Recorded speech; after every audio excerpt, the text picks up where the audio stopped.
ایک بات میں اور آپ کے سامنے عرض کر دوں، ماں باپ جب تک موجود ہیں ان کا رات میں کھانسنا تمہیں برا لگتا ہے، بار بار اٹھنا برا لگتا ہے، بار بار بولنا برا لگتا ہے، ایک چیز کا مطالبہ برا لگتا ہے، وہ تمہیں کہیں جانے سے روک دیتے یہ تمہیں خراب لگتا ہے، وہ کہیں جانے کا حکم دیتے یہ تمہیں برا لگتا ہے، وہ اپنی دوائیوں کا مطالبہ کرتے یہ تمہیں برا لگتا ہے۔ سنو، جب تک یہ موجود ہیں اللہ کی بہت بڑی نعمت ہے، آنکھ بند ہوتے ہی تمہیں ان کی قیمت یاد آ جائے گی، آنکھ بند ہوتے ہی تمہیں ان کی قیمت معلوم ہو جائے گی، جیسے آنکھ بند ہوگی تمہیں سمجھ میں آ جائے گا۔ اور اگر تم چاہتے ہو کہ تمہاری اولاد تمہارے ساتھ حسن سلوک کرے تو اس سے پہلے تم اپنے ماں باپ کے ساتھ حسن سلوک کرو،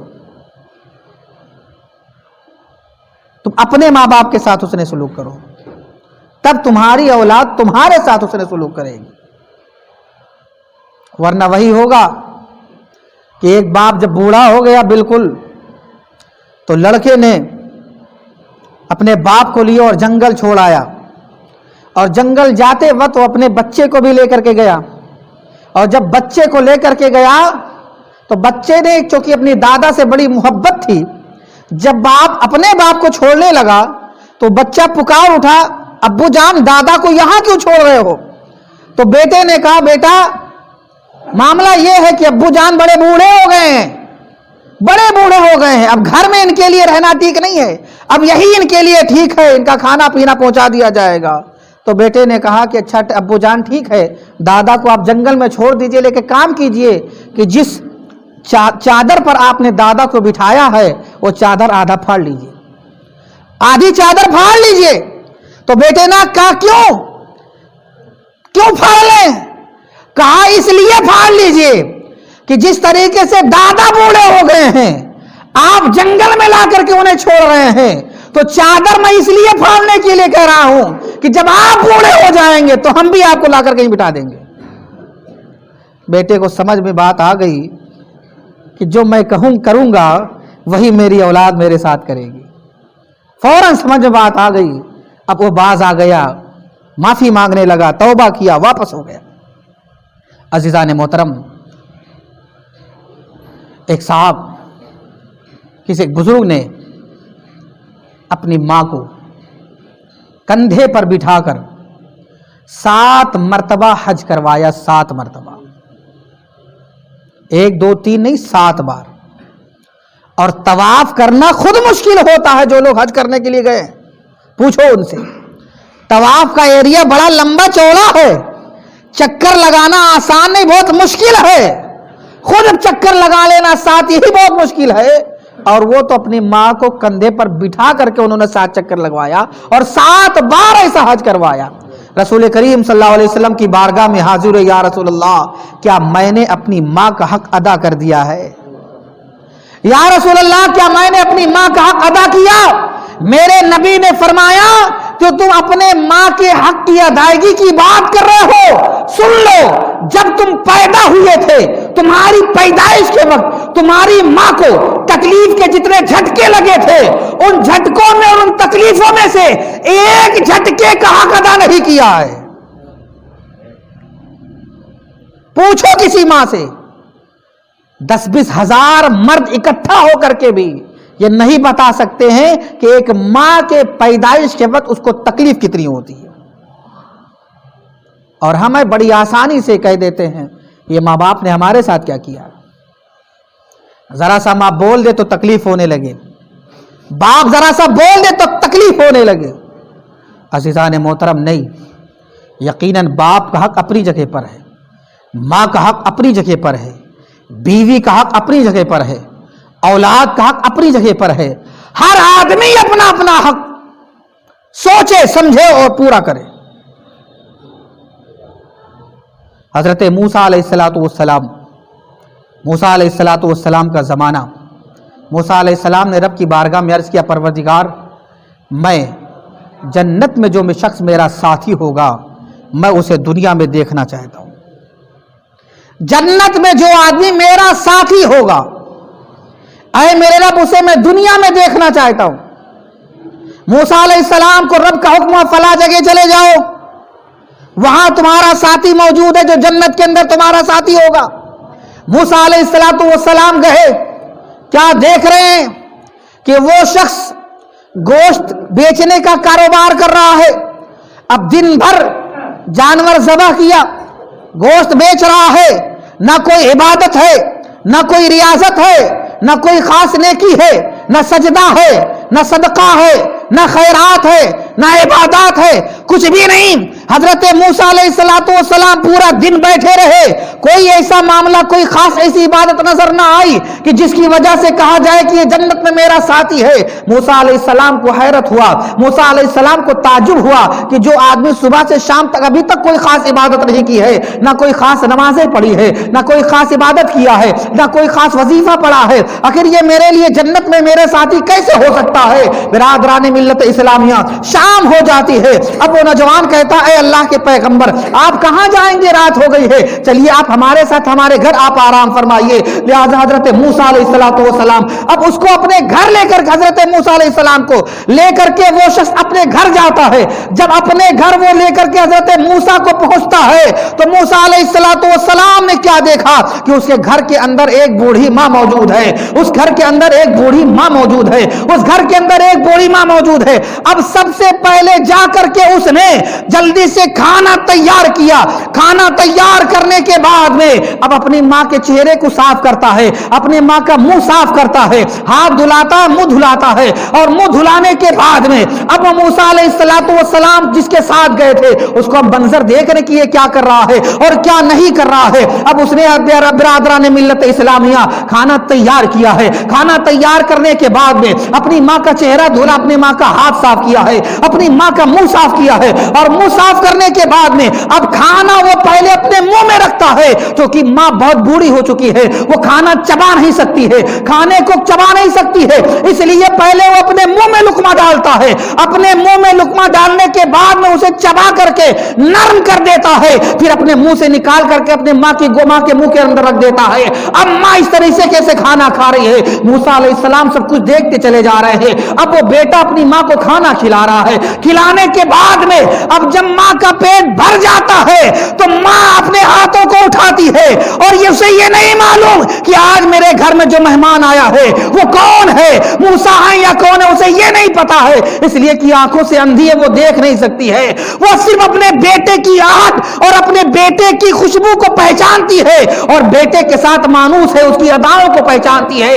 अब उसने जब मां की खिदमत कर ली तो मां का दिल खुश हुआ, पेट भर गया, शिकम शेर हो गया, तो मां ने हाथ उठाया, परवरदिगार मेरा बेटा मुझसे बहुत मोहब्बत करता है और इतनी खिदमत करता है, लिहाजा ऐ मेरे रब, एक मां तुझसे दुआ करती है कि मेरे बेटे को जन्नत के अंदर मूसा का साथी बना दे, मेरे बेटे को जन्नत के अंदर मूसा का साथी बना दे। एक मां दुआ कर रही है। मूसा अलैहिस्सलाम समझ गए बस ये मां की दुआ है और कुछ भी नहीं, ये सिर्फ मां की खुशी है, ये सिर्फ मां की दुआ है और कुछ भी नहीं। अज़ीज़ान मोहतरम, आप अंदाजा लगाइए, जब बेटा किसी मामले में कामयाब हो जाता है तो बाप कितना खुश होता है, कोई अंदाजा नहीं लगा सकते। हमारे लेखपाल साहब बैठे हुए हैं, यहाँ बहुत सारे लोग बैठे हो जिन्होंने अपने बच्चों को अच्छी अच्छी डिग्रियां और अच्छी अच्छी तालीम दी, मगर मैं इनसे पूछूं कि क्या आप उस खुशी को बता सकते हो कि जब आपके बेटे को मेडिकल साइंस की डिग्री की सर्टिफिकेट दी गई थी, उस वक्त जितनी खुशी हुई थी आपको, क्या वो खुशी आज आप मुझे बता सकते हो, या कोई दूसरा वो अंदाजा लगा सकता है कि कितनी खुशी हुई थी? यकीनन कोई दूसरा अंदाजा नहीं लगा सकता, एक बाप ही उसको सोच सकता है कितनी खुशी हुई होगी। मुझे खुद मालूम है, अल्हम्दुलिल्लाह, परवरदिगार आलम का करम है, कई बड़े बड़े इदारों में मैंने तालीम हासिल की, और जब मैंने डिग्रियां जब मुझे हासिल होती और एक जीने से दूसरे जीने, तीसरे जीने, चौथे जीने पर जब मैं पहुंचता तो मेरे बाप को इतनी खुशी होती कि वो फूले नहीं समाते पूरे घर में। बताते जब कोई मेहमान आ जाता तो उस मेहमान से बड़ी खुशी से बताते कि मेरा बेटा फला जगह पढ़ रहा और यहां तक कामयाब हो चुका है। अज़ीज़ान मोहतरम, ये बाप है जो हमेशा ये सोचता है कि मेरा बेटा मुझसे आगे बढ़ जाए। ये बाप है जो चाहता है कि मेरा बेटा मुझसे आगे हो जाए, और कोई नहीं चाहता। भाई भी नहीं चाहता, दोस्त भी नहीं चाहता। और इन नौजवानों को आखिर क्या हो गया है? आज की नस्लों को आखिर क्या हो गया है? एक झूठी मुलाकात, रोड छाप पहचान, समझ रहे ना मेरे इशारे? रोड छाप ताल्लुकात, अय्याशियों की अड्डों से दोस्ती, बेहया बेगैरत लड़कियों या लड़कों से दोस्ती की बुनियाद पर वो अपने मां बाप को दुश्मन समझने लगता है। सुनो, कभी तुम्हारे बाप या तुम्हारी मां तुम्हारी दुश्मन नहीं हो सकती है। अगर वो किसी रिश्ता बनाने से तुम्हें रोकते हैं तो तुम्हारी भलाई के लिए, तुम्हारी अच्छाई के लिए और तुम्हारी जिंदगी को संवारने के लिए, ना कि तुम्हें बर्बाद करने के लिए। तुम खुद बुराई के अड्डे पे जा रहे हो, तुम खुद अपने आप को बर्बाद करने जा रहे हो। मगर चूंकि इश्क का भूत चढ़ा हुआ है इसलिए तुम्हें कुछ समझ में नहीं आ रहा है। एक भूत सवार है जिसकी वजह से तुम्हें समझ में नहीं आ रहा। मां रोक रही है, बाप रोक रहा है। मां मना कर रही है, बाप मना कर रहा है। मां के रोते रोते बिल्कुल हिचकियां बन गई हैं, रात दिन उठना बैठना मुश्किल हो रहा है।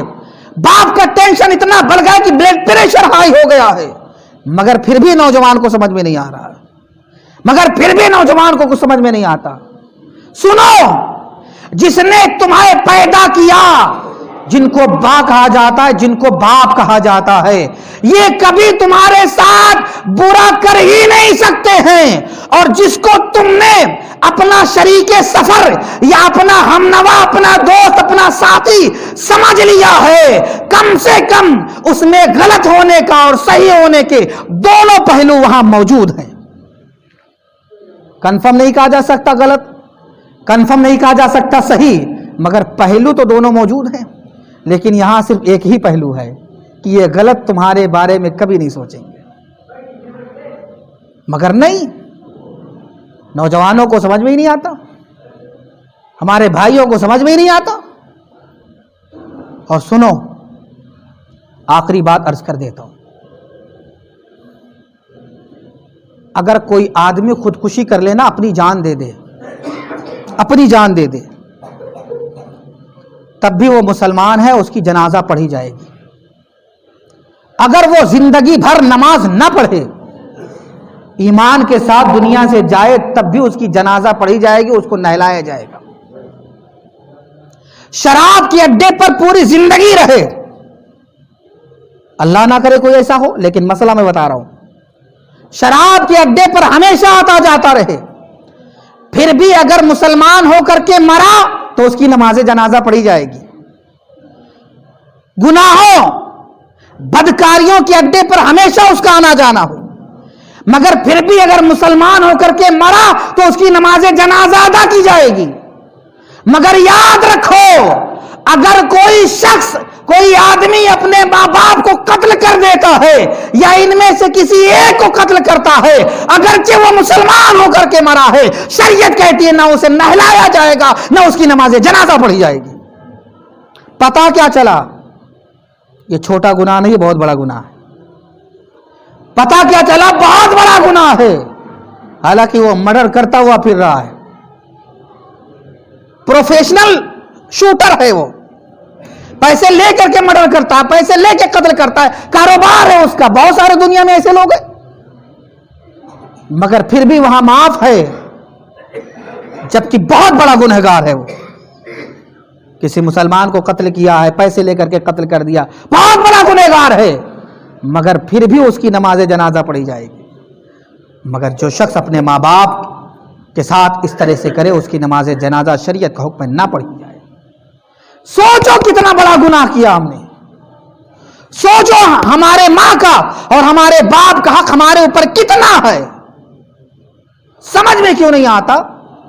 ہوش کیوں نہیں آتا؟ بات سمجھ میں کیوں نہیں آتی؟